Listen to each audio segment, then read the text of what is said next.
Good evening. I hope that all of you had a nice week. For me, it was nice because it's the end of the school term, and that means that now we get 2 weeks off. It's always kind of interesting comparing the differences between school in America, where I grew up, and then now that I'm raising kids in England, and the school system's a little bit different here, where so in America, you get a lot of like random Mondays off, kind of like your federal holidays and things. And then you get, of course, a couple days for Thanksgiving, sometimes a whole week, depending on your school district. Here, you get 3 terms a year, and then you get like a week off in the middle, 2 weeks off for Christmas, week off in the middle of winter, 2 weeks off for Easter, and then a week off in the summer term. And in some ways, having these long stretches off is nice, but then in other ways, you just have to fill a lot of time with kids. And when the weather's rotten, that's not always the easiest thing to do. So I'm hoping we're going to get some good weather over the 2 week spring break that I'm headed into. The weather has been completely schizophrenic here, which is why we're doing these indoors. I was hoping at some point maybe to do a fireside book club, but we'll see. We'll see. And just to say hello, hello, Ben. Good evening to you. Nice to see you back. Anyway, so let's get started. So last time we talked about chapters 1 and 2 of Animal Farm. And just to do my standard disclaimer regarding the copyright, I did talk to people who know about this. I am in the United Kingdom where Animal Farm is in the public domain, so I can quote from it as much as I want here. As to the legal status of you listening to that elsewhere in the world, it varies, but I try to follow the principles of fair use. So while we're having this meeting, I will be reading excerpts. I won't be reading the whole thing, though. So I think regardless of whether this book is in the public domain where you live, we're in the clear, and I try to do right by copyright. Hello, Alwix. Nice to see you back as well. All right, so what happened last time? We had these poor, abused animals on Manor Farm, and they had their brave revolution where they kicked out Farmer Jones, the useless, good-for-nothing farmer who didn't take care of them properly and let them go hungry. And so now we are in the honeymoon phase of the revolution. And when I was reading over these to get my notes together, I was thinking, in the early days, everyone is always super motivated. Like whether it's a tech startup or a new religious movement or even literally a marriage. We use the phrase honeymoon phase, but literally, it's very easy to think everything is going to be perfect and everything is always going to be this wonderful. And when you're doing things for the first time, they're not tedious. So we see the animals in this situation right from the start of this chapter in 3.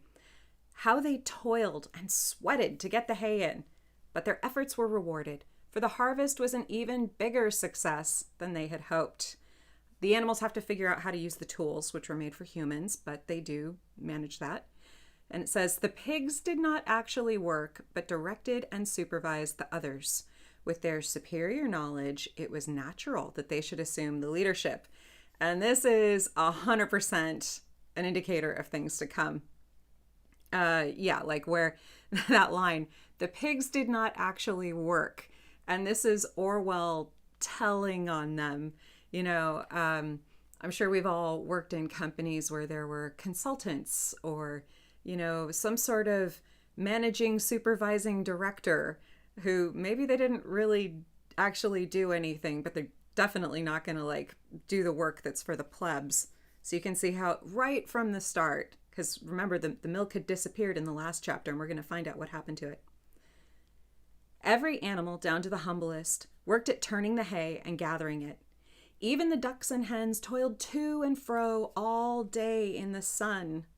Oh dear, my book has gone off. Wake up, book. I'm using this time because I found it a bit tricky to read out of my paperback last time. I kept getting distracted, so I've integrated my notes here, but then I forgot to switch off the timer. I apologize. Every animal, down to the humblest, worked at turning the hay and gathering it. Even the ducks and hens toiled to and fro all day in the sun, carrying tiny wisps of hay in their beaks. In the end, they finished the harvest in 2 days less time than it had usually taken Jones and his men. Moreover, it was the biggest harvest that the farm had ever seen. There was no wastage whatever. The hens and ducks with their sharp eyes had gathered up the very last stalk, and not an animal on the farm had stolen so much as a mouthful. I actually am pretty impressed by that. You have to wonder, if you were part of a revolution like this, how long would you be able to keep up working at this pace? How much would your motivation carry you forward? I think this is a really important thing that we should all consider, because when you're trying to accomplish something as a group, you have to account for the fact that people have different abilities, and some people just naturally have a good work ethic and they take satisfaction in work no matter what. And then some people, they need to be motivated by something other than the greater good. So I would love to hear from you guys if you have any thoughts on that, both about yourself and maybe if you have any examples of situations where you had to get something done as a group and motivation either carried you through or it only carried you so far. Let's see what some of your thoughts are so far. Ben says it's 24 degrees in Brisbane. It's freezing this morning, 7 a.m. Saturday. Yeah, so I have family who live in Sydney, and so I've been made familiar with how hot it can get in Australia and how the weather can be pretty wild. You get some crazy rain and winds, and unfortunately, being from California, I really understood and sympathized when the wildfires hit Australia. Alwick says, the farmer really got spooked to not want his house back. Yeah. Oh, you'll see. Because it takes him a while. So he really did get spooked. Either that or because he'd been so incompetent for so long. That I guess we'll have that debate in a minute. That's a good comment, Alwick. And you also say, the pigs say, I could get a blister on my hoof. Yeah. And Bazemore, no worries. This is a very casual book club. Also, you can just rewind and watch what you missed, which is just some hellos and getting started. So yeah, the pigs, we're the thinkers. That's exactly what you're going to hear, Alwick, is that the pigs are making these excuses. They're not going to get their hands dirty because they need their big brains. And I think this is really kind of the signature trait of what you'd call like student politics, is anytime I've heard someone rambling about like, man, the world would be just so perfect if, and I've heard a lot of that nonsense in my time. And the funny thing is, whenever I know that I don't need to take someone seriously when their vision is, I know how the world should be run. I could solve all the problems, man. We'll all get along just right if everyone would just do everything that I say. And it's like, oh, okay. Like a recent one was, I know there'd been some suggestion of like, I don't know, state-run grocery stores in New York City. And you can have whatever opinion you want about if you think that's a good idea. But the funny thing was, I was talking with someone who was like, they thought this was the best thing ever and that all grocery stores should be run by like this. And I said, are you going to stock the shelves and sweep the floors? And then there was just like dead silence for a second. And then this answer came like, wait, what? And I was like, well, are you going to stock the shelves and sweep the floors if that's how it is? And it's all like a cooperative thing. I'm just asking, like, are you going to do that? And then the person basically admitted that no, they would be management, and that, other people would have the opportunity to pitch in and do the work. And, I'll volunteer sometimes. And it was like, okay. So I'm just going to, you can have whatever opinion you want about those sorts of things, but in dealing with me in particular, I will take you less seriously if your whole plan to make the world run perfectly is that you'll be in charge and everyone else will do the work. Because it's like, meet the new boss, same as the old boss. Ben says, I did a uni project and it was frustrating as my partner only showed up on the day it was due. Same. A few years back when I was doing a teaching credential, same thing. There was a guy who I had to work with on multiple group projects, and basically like a few times in, we just gave up on emailing him and just put his name on the project, and we were like, this is just the easiest way to get it done. We just didn't explain, and he didn't ask, and he passed the class, and it was what it was. Totally annoying. Bazemore says, hell is other people. Depends on which people.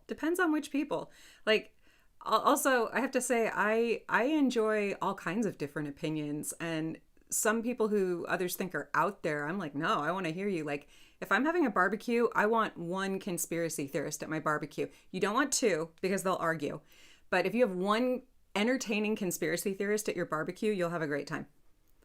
Ben says he was a nice guy, but he was happy to delegate everything and reap the rewards. That sounds like the pigs from Animal Farm. And Alex says, I feel more motivated when I have an obligation to keep.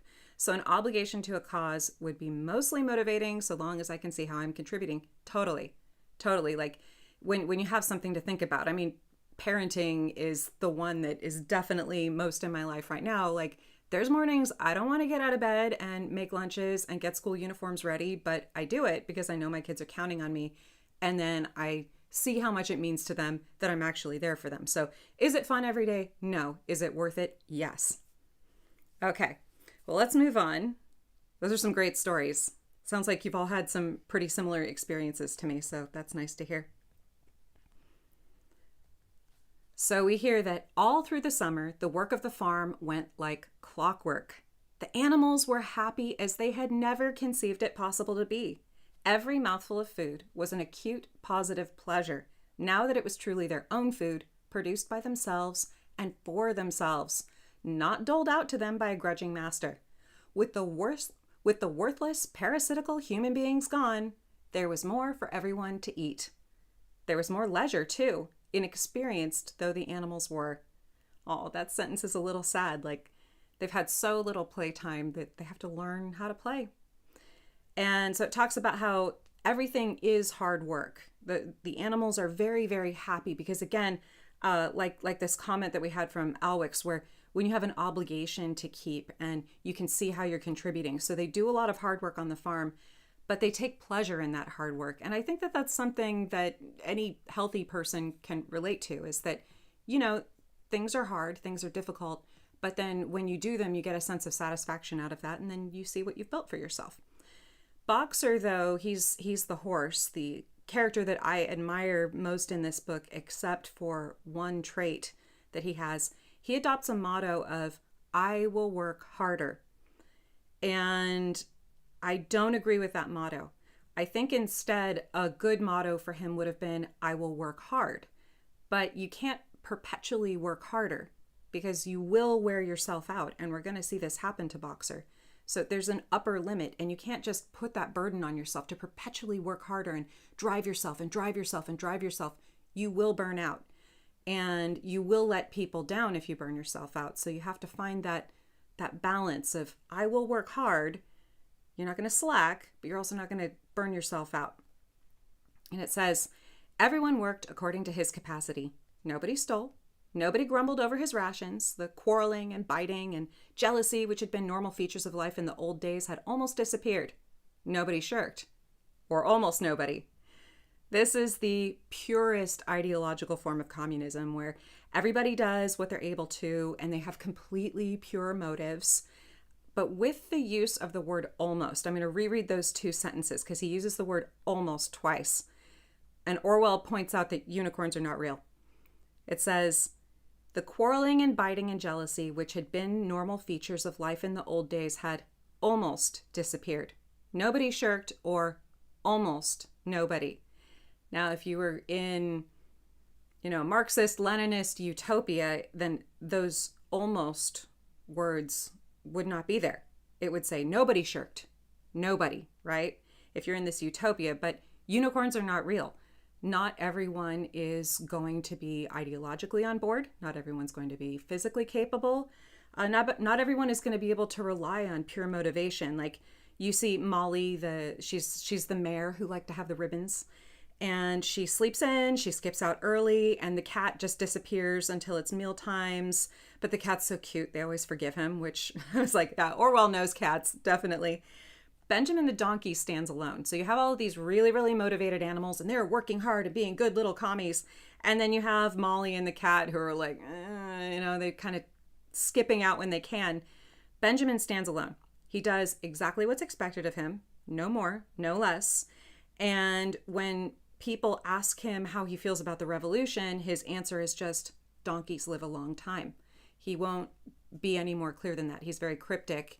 And I think it's because, Benjamin knows that this isn't going to work out. Like, he's seen a few things. He knows what he's talking about. So he's not going to let his community down. This is his community. He's going to stay part of it. He's got nowhere else to go.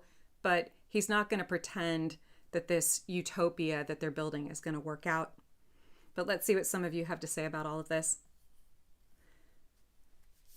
Bazemore says, it's like the old joke. 3 conspiracy theorists walk into a bar. You can't say that's a coincidence. That's a good joke. Alwick says, work gives us purpose, hence why we often conflate job and identity. True. That can be good or bad. Like, you don't want to reduce yourself to what you do for a living, but it's obviously something that we spend most of our waking hours on, so pick something that you can at least live with or feel satisfied with. I mean, I think I remember hearing a quote once from Albert Einstein. Like, he was quite a good violin player, and someone asked him, actually, I should find out if this story is apocryphal, but I'll tell the story anyway, and then maybe we can find out if it's actually true. So, because even if it's not true, it's still good. Someone had asked him, like, why didn't you become a professional violinist? And he said then he wouldn't enjoy it anymore because he played the violin for pleasure. And then, mathematics and physics and all of that was his living. And if he had to rely on his skill as a musician for a living, it would cease to be pleasure and start to be work. So I think, yeah, like, you can conflate job and identity, but also like choose something for your job that is satisfying, but maybe not all consuming, and make sure you have something for fun on the side, like a book club with a bunch of delightful people from the internet. Almost, and then Bazemore says, almost nobody if you exclude the pigs. Yeah, yeah, exactly. And Ray Cat says, somebody snagged all the apples, lol. It's true, we'll get there. Oh, those pigs. And donkey will be around for the next revolution, probably. I mean, there's a reason why, I never heard this expression in America, but here in Britain, people will say donkey's years to mean a long time, because donkeys do live a long time. So, if someone, you hear it more with the older folks, they'll say like, oh, I haven't done that in donkey's years, or I haven't seen him in donkey's years. Yeah, so maybe donkey will be around for the next revolution. And Rand Cat says, seems like the ones in charge always get the most apples. And it's so true. I've seen it myself. And you can look through history at religious movements where someone starts a religious community that's going to be the perfect kingdom on earth. And then suddenly they get all the money and the women and the power. And it's like, no, you just wanted to be a king. But yeah, good comments. All right, so we get back to chapter 3 here, and it says, on Sundays there was no work. Breakfast was an hour later than usual, and after breakfast there was a ceremony which was observed every week without fail. First came the hoisting of the flag. Snowball had found in the harness room an old green tablecloth of Mrs. Jones's and had painted on it a hoof and a horn in white. This was run up the flagstaff in the farmhouse garden every Sunday morning. The flag was green, Snowball explained, to represent the green fields of England. They are very green. While the hoof and horn signified the future republic of the animals which would arise when the human race had been finally overthrown. And so after that, they have their weekly meeting where they plan out the work for the week and they have resolutions. And Snowball and Napoleon, who are kind of the two biggest bores, they immediately start competing. They never agree on anything. And they gather their own little following and they oppose one another automatically on principle without even considering the merits of the opposition. And does this at all sound familiar to maybe politics? Oh, I don't know, everywhere right now. It is very frustrating often. This isn't just back home in America or here in Britain. I'm pretty sure you can find examples of this everywhere where people are so obsessed with their team that they forget to, remember that you're supposed to work together. Like, people love being a Democrat or a Republican more than they love being an American, right? And it's so easy to forget that. So even when the other side has a good idea, and it does happen, don't say it never happens, it does happen. Even when the other side has a good idea, there's this reflexive instinct to just completely reject it and be like, well, we can't do that because the other team thought of it, and there's no way that I could ever let them have a win. Like, because I hate them more than I love my country. So this is exactly what Snowball and Napoleon fall into. And this is exactly what happened after the Russian Revolution. So Snowball is the one who's full of ideas and energy, and he's actually the one who gets the most work done in the early days. He forms animal committees. He formed the Egg Production Committee for the hens, the Clean Tails League for the cows, the Wild Comrades Re-Education Committee. The object of this was to tame the rats and rabbits, the Whiter Wool Movement for the sheep, and various others, besides instituting classes in reading and writing. On the whole, these projects were a failure. The attempt to tame the wild creatures, for instance, broke down almost immediately. They continued to behave very much as before, and when treated with generosity, simply took advantage of it. And I'm so glad that Orwell put this in here, because this is where political idealism just runs smack into reality. It's like Wile E. Coyote running into the brick wall after the Roadrunner has painted on it, right? Only the most deluded or naive idealists are going to think that you can impose a political system that will make people behave contrary to just their basic nature, like fundamentally who they are. I don't mean a system that encourages people to be the best versions of themselves. That's definitely a good thing. Like you want people to be who they are and then be the best version of who they are. But these kinds of totalitarian governments, they try to impose behavior on people whether or not it's in their nature. And it is not going to be in the wild rabbit's nature to join this group of domesticated animals and participate as a group. They're just going to eat the free food and run home. They're going to do it, and you can't stop them. I love this next part too, because it shows how the cat, who is part of the community, but definitely not on board with this whole communism thing, the cat joined the Re-Education Committee and was very active in it for some days. She was seen one day sitting on a roof and talking to some sparrows who were just out of her reach. She was telling them that all animals were now comrades, and that any sparrow who chose could come and perch on her paw. But the sparrows kept their distance. So the sparrows are smart enough to know that the cat just wants a snack. Because if you'll remember, one of the commandments is that no animal shall kill any other animal. And the cat literally can't follow that commandment. Cats are obligatory carnivores. They are not going to eat wheat and barley. They would die. So it's in the cat's nature to eat birds. And if a cat could talk, it would definitely lie to birds and say, "Come and perch on my paw," and then munch, munch. So the animals all learn to read, or at least they learn to read some letters. The pigs become fully literate. The dogs only read the 7 commandments. Muriel the goat reads to entertain everyone in the evenings. Clover the horse can learn the alphabet, but she never learns to spell, never figure out A, B, C, D, no matter how hard he tries. But he settles for this. He's like, fine, this is my limit. I know my limit. I'll stick with this. And I actually think that that's admirable. We all have things that we can and can't do. And sometimes you do need to make the pragmatic choice and be like, no, that's beyond what I'm capable of doing or willing to do. And it's okay. You shouldn't let that hold you back if there's something that you could achieve if you worked hard enough. But sometimes you're like, no, this is good. I'm here. I'll stop here. Molly the horse, Ribbons Molly. She only learns to spell her name using twigs and flowers, and she makes it all pretty. When I read that part, I was thinking of a girl with her notebook at school, writing her name in fancy letters with markers. I may or may not have done that. I will not confess. We're unable to learn the 7 commandments by heart, the book says.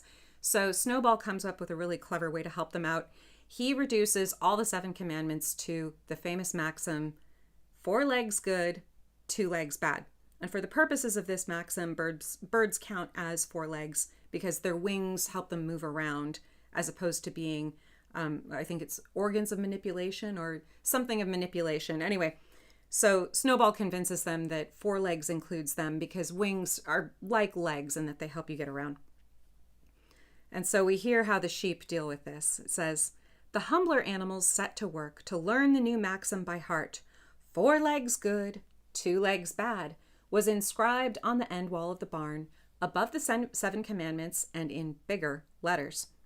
When they had once got it by heart, the sheep developed a great liking for this maxim, and often as they lay in the field, they would all start bleating, 4 legs good, 2 legs bad, 4 legs good, 2 legs bad, and keep it up for hours on end, never growing tired of it. There's a lot of sheep in the pastures near my house, and I could definitely hear them saying that, and I wouldn't be surprised. So Snowball's been a busy guy, but what about Napoleon? Napoleon took no interest in snowballs committees. He said that the education of the young was more important than anything that could be done for those who are already grown up. So there are 9 puppies that have just been born on the farm, and Napoleon collects them and takes them into seclusion. And that part really hit me because, like, I was thinking, like, how would I feel if someone did that with my children? And totalitarian governments usually see children as property of the state instead of respecting the natural biological structure of the family. And I think that might be partly why you see fairly low birth rates in totalitarian countries. I mean, I don't know, that there might be a bunch of reasons for that, but like I was thinking back through history of like the totalitarian experiments that I'm aware of, and birth rate crash was always a big part of that.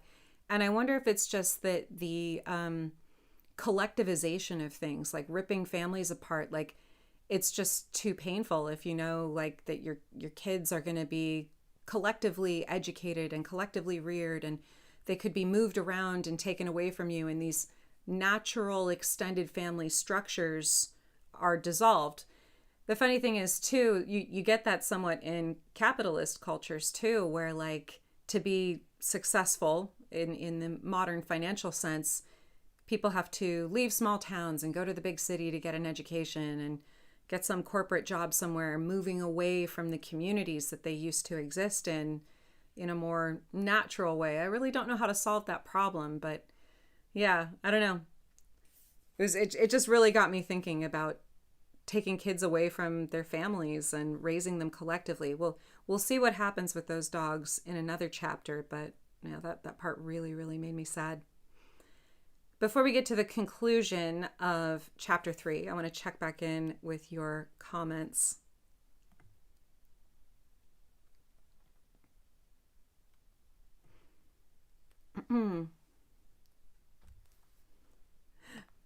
Yeah, so going back to the political polarization, Ray and Kat says, don't for an R idea if you're a D, and vice versa. Exactly.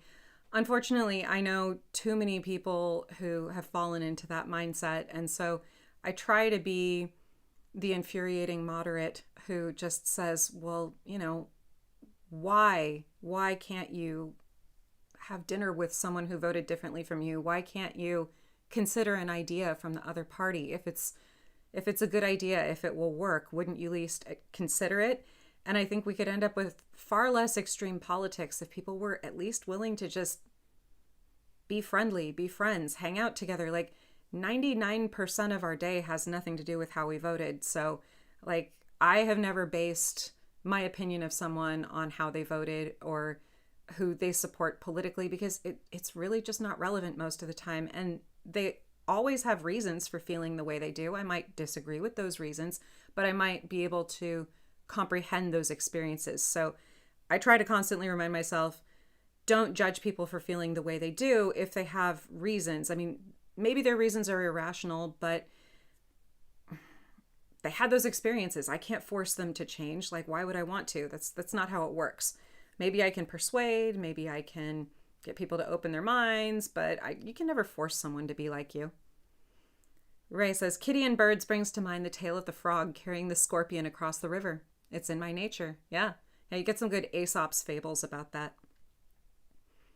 And then Alwick says, their language comprehension represents different levels of education in a population. Yeah, I would say both education and intelligence. Like, people are intelligent in different ways, and I think that's okay, and we have such a narrow conception of what it means to be intelligent or successful. Like, you have to be book learned and university educated, and some of the most sensible people that I know didn't go to a university, and they're successful and happy and useful, and they contribute to their community and they love their family. So I consider those people to be a lot more useful and smart. Bazemore says, love God and love your neighbor. It's a very nice thing to say, And then obviously people will interpret that differently, but I feel like if everyone followed that, the world would be a much nicer place. Bazemore says, much like the children, the sheep exult in monotony. Yeah. Well, it's funny. They can do. I think the reason children like to repeat things is because experiences are new to them so often that it's reassuring to repeat things. It gives them a sense of structure and stability to come back to. I think that's why children want to have like the same books read to them over and over again, because so much of their day is experiencing brand new things that it's overwhelming to have that 24/7, right? As adults, we're jaded, we've seen it all. So we seek novelty where children will want to come back to familiar things to help them feel well. And Ray and Kat says birth rates are down in the U.S. No, they are. They're down all over the world. I mean, that's a totally separate topic. I think there's a bunch of reasons for that, but I think the fact that extended families don't live anywhere near each other is a huge part of it. Just because if you think of like the kind of casual childcare that makes having a big family possible, so that you're not so stressed out all the time. Like we have all these families divided up, each living in their own little box, whereas if you have a lot of aunties and uncles around, then it's really easy to just send the kids here, send the kids there, and then the parents get a break. It's a little bit easier, but that is a subject for a different day. Let's find out what happened to that milk from the last chapter. We find out that, oh, surprise, surprise, the pigs have been drinking it. And they also claim the apples from the orchard. The animals had at first thought that these resources would be shared out equally, but then Snowball and Napoleon finally agree on one thing. Shocking. And the thing that they agree on is that the pigs should get the milk and apples. Wow, what a surprise. So Squealer, who's kind of like their spokesperson, goes out to convince the animals. And I kind of imagined him being like having a slightly brummy accent, very, I don't know, that's just how I heard him. Comrades, he cried, you do not imagine, I hope, that we pigs are doing this in a spirit of selfishness and privilege. Many of us actually dislike milk and apples. I dislike them myself. Our sole object in taking these things is to preserve our health. Milk and apples, this has been proved by science, comrades, contain substances absolutely necessary to the well-being of a pig. We pigs are brain workers. The whole management and organisation of this farm depend on us. Day and night we are watching over your welfare. It is for your sake that we drink that milk and eat those apples. Do you know what would happen if we pigs failed in our duty? Jones would come back. And you notice the mention of science, and it's given a capital S. And so it's mentioned as if it were some infallible deity. And you can hear people falling into this. I remember I used to live in Portland before we moved over here. So for the last couple of years before I moved out of America, I lived in Portland, and you have those lawn signs like, in this house we believe. And it would be like, we believe in science. And it was like stated as if like, we believe in Presbyterianism or we believe in Buddhism. And it's like, science isn't a thing with a capital letter that you believe in. It's a method and a process that humans should use to find out information about the world and refine knowledge, right? So science is an ongoing process. It's not a proved by capital S science. The way that sentence is structured, it's the same thing as saying like, this is in the Bible, so you must believe it, right? It's a misuse of the concept of science. And then, so the animals agree that the pigs should have the milk and apples because Squealer is so convincing, because they don't want Jones to come back. So because they're so afraid of going back to the old way of doing things, the poor animals are convinced to give up something which is yummy and delicious. And that is the end of chapter 3. And had the weather been a little nicer, we would have been out by the fire pit and I would have been toasting a s'more. But for my treat instead, I had a friend back in LA send me a box of the brand new Girl Scout cookie flavor. Hold that up so you can see these. They're called Explore Mores. They're really good. They're like, let's read the label. It's Rocky Road ice cream inspired cookies filled with the flavors of chocolate, marshmallow, and toasted almond cream. I've already had a couple of these, but this is my treat that I've got for this evening. So we'll check in with your comments while I enjoy my cookie here.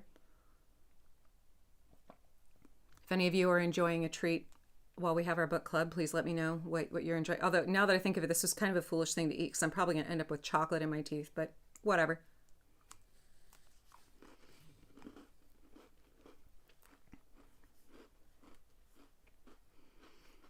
So Bazemore says, love God and love thy neighbor was how Jesus compressed the 10 Commandments. I posted that for contrast. Oh, yeah, no, totally. And it's a good summary, you know? If you, there's obviously limits. I know people who give up too much of themselves. Like I know moms who never take any time for themselves because they're too busy taking care of their families. But in general, you should love your neighbor and you should think of others first and then balance that against your own needs. But if you're all kind of doing the same thing, if you're all thinking of each other, then everything works out just fine. Ray and Kat says, we agree that pigs are really pigs. They certainly are. And then, let's see, we'll come down here. Bazemore says maybe the Jewish war into something. Oh, can you spell that one out a little bit more? Like, are you thinking of something from the Old Testament or something like that? Or just the fact that Jesus was Jewish as well? Jones will come back. Fear tactics, just like politics. Exactly. Like, you know, again, relating this back to America, back to the last couple of elections, it's like, well, you don't want that candidate to win, do you? You know, I can't tell you how much I heard of that, where that is a really depressing way to vote, where some of the major arguments I was hearing, you know, it's like as a voter, it's like, no, I want to hear what someone positively offers. Like, what is it that you're going to accomplish? What is it that you're going to do? What is it that we're going to build? I don't want to vote for someone just because, well, you don't want that person, do you? Right? Like it's a really, really demoralizing option for voting. Bazemore says, those are so good. They are so good. They smell nice too. Yeah, they really do taste like a s'more. It's like, yeah, it has that Rocky Road and s'more flavor. It's, oh man. This is the new flavor of the year. I hope they keep it because these are outstanding. Yeah, a very kind friend sent me a care package because obviously you cannot get these in Britain at all. They have Girl Guides here, which is like Girl Scouts, but they don't do cookies. So a very, very kind friend from Los Angeles sends me a care package every year, and I'm extremely grateful to him. In return, I send him back British biscuits, which a British coworker of his really appreciates. And then Fiona says, I have hot chocolate. Ooh, very nice. Now, do you like your hot chocolate extra milky or extra chocolatey? Rand Cat says it leads people not to vote. Absolutely. Yep. People give up on voting because they're like, well, why does it matter? It's like, I can have that jerk or that jerk. Or I think there was the South Park episode, which was like a poo sandwich or something else. Like, it was like, if these are my choices, why? You know, and it's hard to stay motivated and engaged as a voter when you don't feel like your choices matter. So Alex says, I wonder when did we start comparing our traits to particular animals? Oh, very early on. Like, some of the earliest stories we have are Aesop's fables, and that uses animals almost exclusively to talk about human traits. Oh, I see. Bazemore was explaining his earlier comment. The Jewish see pigs as unclean animals. Well, yeah, because of the cloven hoof. There's a prohibition on that in the Torah. And Rain Cat says, I haven't seen Girl Scouts in years. Yeah, both Girl Scouts and Boy Scouts are in decline.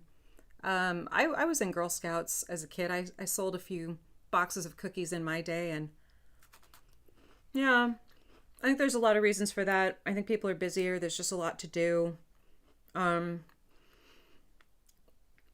Girl Scouts, they really, really gave me a lot of skills and experiences that made me really happy. So I don't know. I wish more kids would have experiences like that, especially all the outdoor stuff. When Bazemore says drunken dates, I'm going to save the rest of this cookie for later. It's too good to finish now. They're dates covered in dark chocolate. Oh my, that sounds amazing. I love dates. Oof. Medjool dates. I'm not so hot on the Noor dates. Like those are okay, but I like the Medjool dates. Okay. Well, I hope we haven't made any of you too hungry talking about delicious snacks. Shall we move on to chapter 4, in which news spreads of the rebellion and pigeons go out from Animal Farm to spread the revolutionary gospel as well as the song Beasts of England. And while this is all going on, Mr. Jones sits in the pub in Willingdon complaining about his bad fortune. But at first, the other farmers aren't really interested in helping him. And in fact, they're kind of like contemplating if there's a way they could turn this to their own advantage. But the humans are concerned.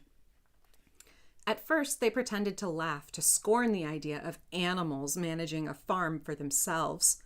The whole thing would be over in a fortnight, they said. They put it about that the animals on the manor farm, they insisted on calling it the manor farm. They would not tolerate the name Animal Farm, were perpetually fighting among themselves, and were also rapidly starving to death. This is a lot of how I've heard conversation about totalitarian countries, where there's not a lot of information getting out, or you have kind of arguments over what to name a country. Like growing up in Los Angeles, there's a very large community of people from the nation known as Iran, but I knew a lot of them who refused to call the country Iran, continued to call it Persia, called themselves Persians. And I mean, now it's interesting seeing the difference between the first and second generation. Some are fine with being called Iranians. Some still insist on being called Persians. Some are fine with both, but you can get some pretty big arguments over what you call a country pre and post revolution. And you also do a lot of speculating, and this definitely happened with the Soviet Union, or like, the way people talk about North Korea. But the truth is usually a bit sadder and more mundane. Like, if life was so intolerable, people would be getting out of line more, right? But since people are more or less obeying these governments, there must be something that's like tolerable. So, yeah. However, these stories were never fully believed. Rumors of a wonderful farm where the human beings had been turned out and the animals managed their own affairs continued to circulate in vague and distorted forms. And throughout that year, a wave of rebelliousness ran through the countryside. The grass is always greener on the other side, or in the other farm, right? So the animals start misbehaving, and the song Beasts of England spreads around, and the humans have to lock this down. And this is kind of what happened in the West, because you would get these like sparks of communist revolutionary fervor flaring up here and there. And so you ended up with things like the Red Panic in the United States, the Hollywood Blacklist, things like that. And so it mirrors what's here in the text. Any animal caught singing it was given a flogging on the spot. And yet, the song was irrepressible. The blackbirds whistled it in the hedges. The pigeons cooed it in the elms. It got into the din of the smithies and the tune of the church bells. And when the human beings listened to it, they secretly trembled, hearing in it a prophecy of their future doom. So in October, Mr. Jones manages to round up some men, and they're going to try to retake the farm. But the animals are prepared because Snowball, again, you keep hearing that Snowball's the one doing most of the work here. He's read about Julius Caesar. And a big question I have for all of you is, why did Mr. Jones have a book about the battles of Julius Caesar? I want to hear your theories. Like, did Mr. Jones read it once upon a time, maybe as a student? Did he get this book as a present by someone who was like hoping to raise the tone of his mind or something like that? Or is this good for nothing farmer genuinely a fan of Roman history? So, there's that meme about like, all men think about Roman history, and it looks like, well, maybe Mr. Jones was too. But let me know your theories on why did Mr. Jones have a book about Julius Caesar that Snowball was able to find and read. And I want to read you the entire battle here. This is going to be the longest excerpt I do from here, because this whole section is so well written, and it does actually mimic some of Caesar's tactics. Caesar was very good at tactics. He preferred to either engineer a situation where surrender was just going to happen. That's obviously ideal. He preferred battles of choice, but when taken by surprise, he could be an excellent tactician, luring his enemy in and then springing an ambush. He especially used ambushes when fighting the Celts, who would often get overconfident and rush in, and you'll see that's exactly what happens in this battle. So get cozy, because you're about to hear the Battle of the Cowshed. This had long been expected, and all preparations had been made. Snowball, who had studied an old book of Julius Caesar's campaigns which he had found in the farmhouse, was in charge of the defensive operations. He gave his orders quickly, and in a couple of minutes every animal was at his post. As the human beings approached the farm buildings, Snowball launched his first attack. All the pigeons, to the number of 35, flew to and fro over the men's heads and muted upon them from midair. And while the men were dealing with this, the geese, who had been hiding behind the hedge, rushed out and pecked viciously at the calves of their legs. However, this was only a light skirmishing maneuver intended to create a little disorder, and the men easily drove the geese off with their sticks. Snowball now launched his second line of attack. Muriel, Benjamin, and all the sheep, with Snowball at the head of them, rushed forward and prodded and butted the men from every side, while Benjamin turned around and lashed at them with his small hoofs. But once again, the men, with their sticks and their hobnailed boots, were too strong for them. And suddenly, at a squeal from Snowball, which was the signal for retreat, all the animals turned and fled through the gateway into the yard. The men gave a shout of triumph. They saw, as they imagined, their enemies in flight, and they rushed after them in disorder. This was just what Snowball had intended. As soon as they were well inside the yard, the 3 horses, the 3 cows, and the rest of the pigs, who had been lying in ambush in the cowshed, suddenly emerged in their rear, cutting them off. Snowball now gave the signal for the charge. He himself dashed straight for Jones. Jones saw him coming, raised his gun, and fired. The pellets scored bloody streaks along Snowball's back, and a sheep dropped dead. Without halting for an instant, Snowball flung his 15 stone against Jones's legs. Jones was hurled into a pile of dung, and his gun flew out of his hands. But the most terrifying spectacle of all was Boxer, rearing up on his hind legs and striking out with his great iron-shod hoofs like a stallion. His very first blow took a stable lad from Foxwood on the skull and stretched him lifeless in the mud. At the sight, several men dropped their sticks and tried to run. Panic overtook them, and the next moment all the animals together were chasing them round and round the yard. They were gored, kicked, bitten, trampled on. There was not an animal on the farm that did not take vengeance on them after his own fashion. Even the cat suddenly leapt off a roof onto a cowman's shoulders and sank her claws in his neck, at which he yelled horribly. At a moment when the opening was clear, the men were glad enough to rush out of the yard and make a bolt for the main road. And so, within 5 minutes of their invasion, they were in ignominious retreat by the same way as they had come, with a flock of geese hissing after them and pecking at their calves all the way. What a great battle, right? Like, Orwell's prose is just so clean and nice, and it's so action-packed. But yeah, great battle, love it. And so at first, poor Boxer is very sad because he thinks he's killed the stable lad. And he says with tears in his eyes that he never would have killed someone on purpose and that he takes no delight in death, even that of a human. And this shows that Boxer has the correct approach to war. And, you know, having had a few conversations with soldiers, they weren't too detailed because, you know, they didn't really want to get into it. And I think talking about these things with civilians is always not totally comfortable for some soldiers. But like, a proper approach to war means that fighting is sometimes necessary and killing happens, but you shouldn't delight in it. It's not something you enjoy. It's just something you do. It's the job. But Snowball is much less humane.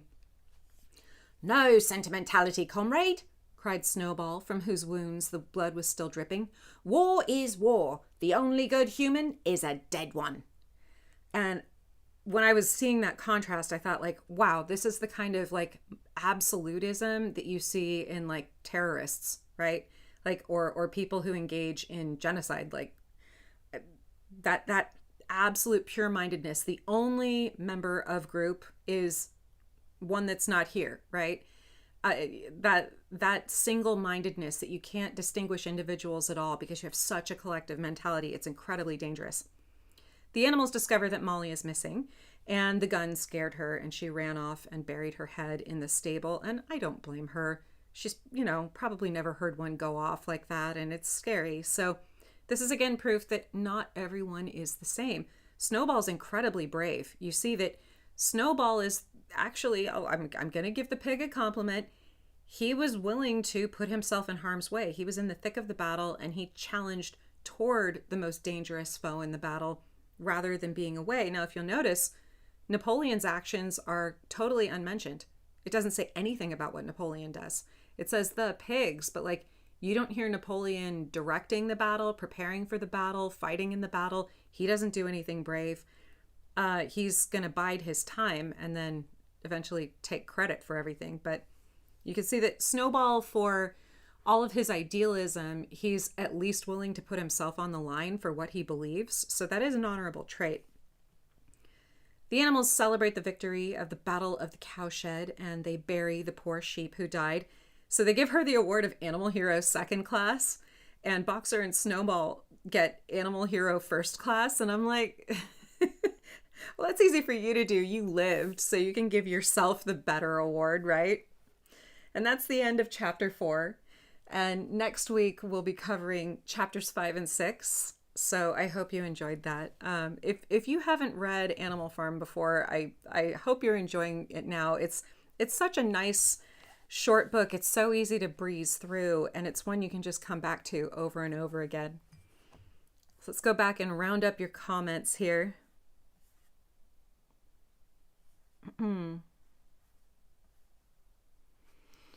Ray and Kat says, if a government makes sure that nobody ever hears about anything being better somewhere else, they don't try to rebel. That's North Korea. No outside communication. It's true. Although, I don't know how much this is true. I have heard that they smuggle in USB sticks with South Korean TV and movies from the outside world. I can't imagine that it's easy for even North Korea to have total control over information in a post-digital age. So I guess that's kind of an interesting thing to consider, but obviously it's not like we're going to get much information out to find out how that's going. Alex says, Mr. Jones is similar to the old world governments of kings. They use people as property. In the story, he probably reads it as a power fantasy and similar to the microcosm of his power over the farm. Oh, okay, yeah. So Mr. Jones using Julius Caesar as his power fantasy. That makes sense. Yeah. And then it's also something where he can feel powerful without actually having to do anything, which would be in keeping with his character. Fiona thinks that Mr. Jones bought the Julius Caesar book cheap to show visitors how well educated he is. Never read it. Yep. Yeah, what is it?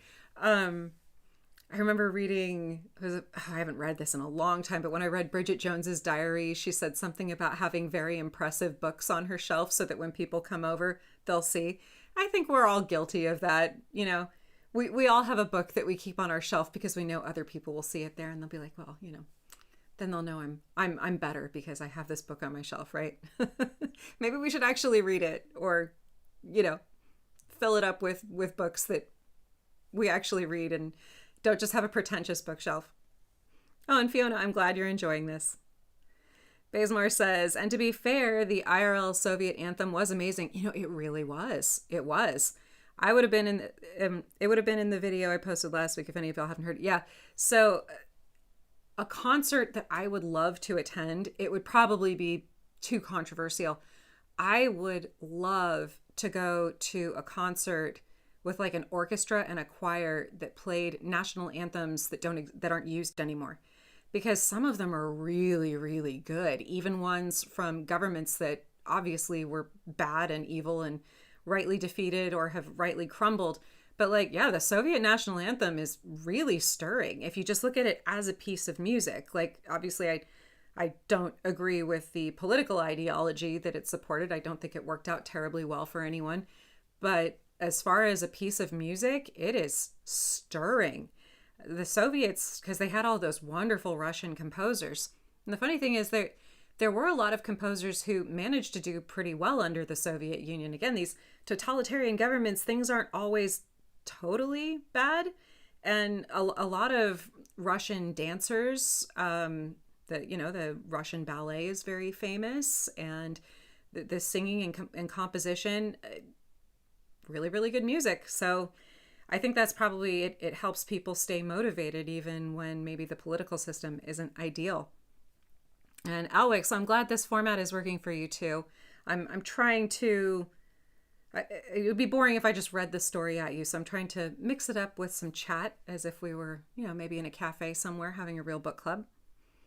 And Bazemar says Snowball is better than Napoleon. I think generally, yeah, because he actually puts in effort. Like, he's overflowing with ideas. He's super energetic. I think he's a little bit too much of an idealist and a bit too much of an absolutist, but those things can be tempered in time by the kind of pragmatism that a good leader has to develop. And he does actually go out and do work, whereas Napoleon just kind of waits and then seizes power. So Napoleon is pretty smart and he's very ruthless, but he's definitely not as useful as Snowball. Lama Dudgeon says there's a fascinating black market for everything, USB sticks and a lot of other stuff, but viewing the content is still tricky, I believe.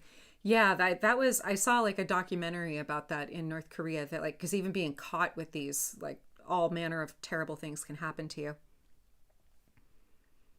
And Rand Cat says hippies tried to create communes in the 60s, but that never worked out because of selfishness, I suppose. I mean, sometimes, yeah.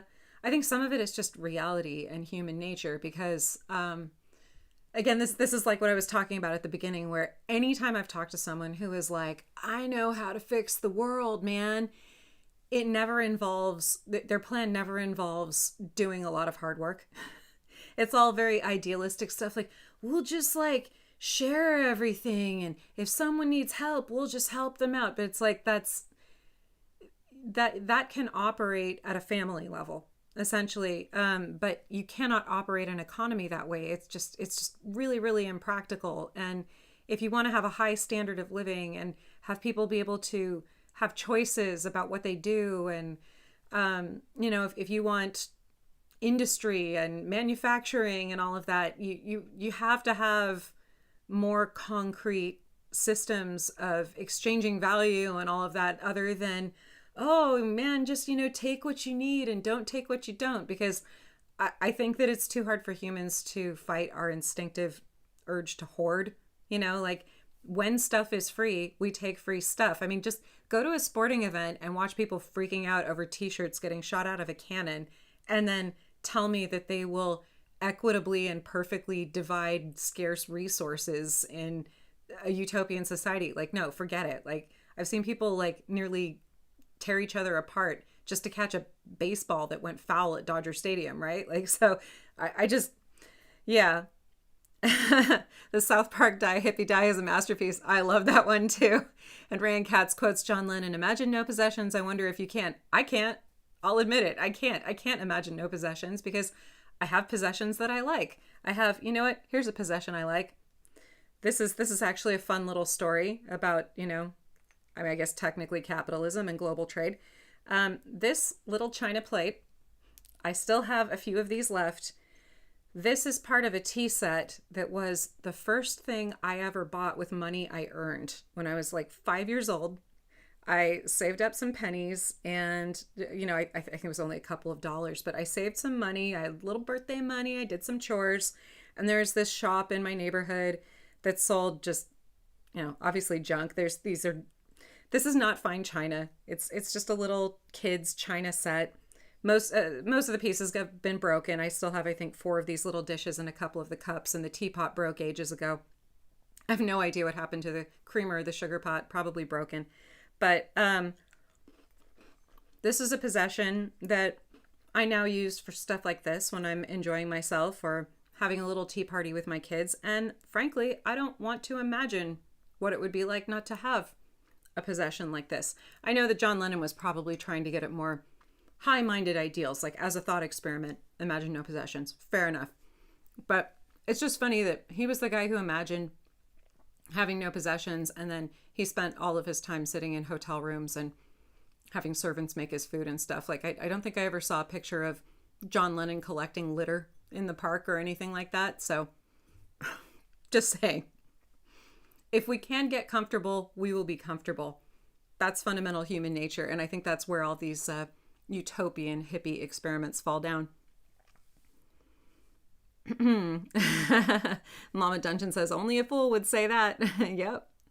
You can't, and Bazemore points out, you can't be charitable if you cannot own anything. No, it's true. It's true because, like, look, this is a fundamental question that all human societies have had to deal with.